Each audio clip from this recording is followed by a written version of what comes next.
diperkirakan jam 7 pagi lah melahirkannya. Karena jam 8 mahotnya mau mindahkan baru tahu jam 7 pagi lah. Kalau beratnya tadi kita udah periksa sama dokter hewan, itu beratnya 94 kilo.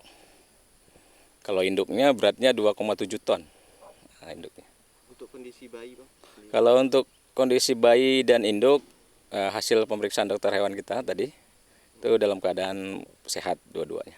Ya Bang, ini anak yang keberapa dari Suci sendiri? Ini anak yang kedua dari Suci. Sebelumnya Suci juga pernah melahirkan di CRU Sampoinit Aceh Jaya ya.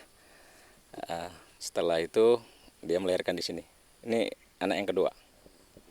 Bang, udah diberi nama nih Bang untuk anak? Kalau untuk diberi nama ada beberapa nama yang udah yang diusulkan kawan-kawan kan. Cuman kebanyakan kawan-kawan kita yang mahot di sini khususnya mereka kasih nama Cutnya.